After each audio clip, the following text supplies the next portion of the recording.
ပကံပြတိုက်ကကြေးကြဘူးကြီးနေပြီးတော့ပြတိုက်မှာစရင်ရောပစ္စည်းပါမရှိပဲပျောက်ဆုံးနေပြီလားဆိုတဲ့သတင်းတွေလူမှုကွန်ရက်ပေါ်မှာဆူညံသွားခဲ့ပြီးတဲ့နောက်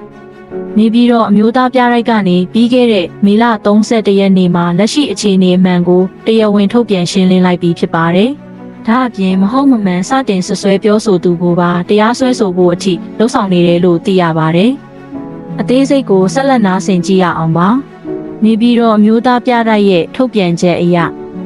သမိုင်းထောက်ထားတွေအရဒီကြေးကြဘူးကို1955ခုနှစ်ကတည်းကပကံမြို့ဥပါလိသိန်းနီးမှာရှိတဲ့ဂူဖျားတစ်ခုကနေအကြီးတဆူနဲ့အသေးတဆူစုစုပေါင်း2စုတွဲလျက်တွေ့ရှိခဲ့တာဖြစ်ပါတယ်။အဲ့ဒီအထဲကမှအကြီးတဆူကိုတော့အမျိုးသားပြတိုက်ရန်ကုန်မှာရေရှည်ပြသထားတာဖြစ်ပြီးအသေးတဆူကိုတော့ပကံရှိဟောင်းသုတေသနပြတိုက်မှာပြသထားခဲ့တာပါ။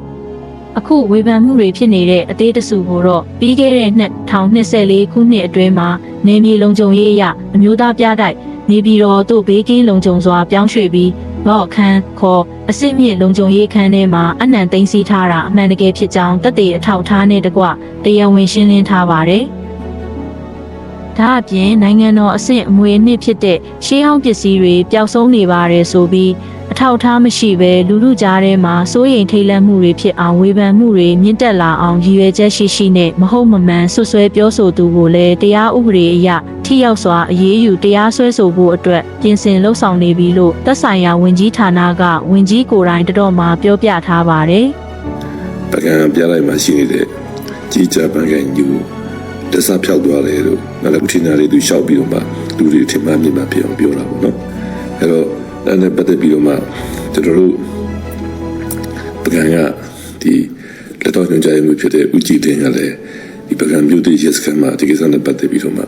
ကျွန်တော်မှုသွားဖွင့်ထားပြီးဖြစ်ပါတယ်။ဒါကြောင့်မို့လို့ပကံခေတ်လက်ရာတန်ဖိုးမဖြတ်နိုင်တဲ့ကြေးကြဘူးကြီးကတော့ဘယ်မှပျောက်ပြတ်မသွားပဲနေပြီးတော့မျိုးသားပြတိုက်ရဲ့ဘောက်ခန်းထဲမှာစနစ်တကျလုံခြုံစွာရှိနေသေးပဲဖြစ်ပါတယ်။ခေတ်ကာလအခြေအနေအရလူမှုကွန်ရက်ပေါ်မှာပြန့်နှံ့နေတဲ့သတင်းချက်လက်တွေကိုမယုံကြည်ခင်မှာခိုင်လုံတဲ့ထုတ်ပြန်ချက်တွေနဲ့အရင်ဆုံးချင့်ချိန်စီစစ်ကြဖို့တိုက်တွန်းချင်ပါတယ်။အချက်လက်အမှန်ကိုအားလုံးသိအောင် like share လုပ်ပေးကြပါဦး။ကျေးဇူးတင်ပါတယ်။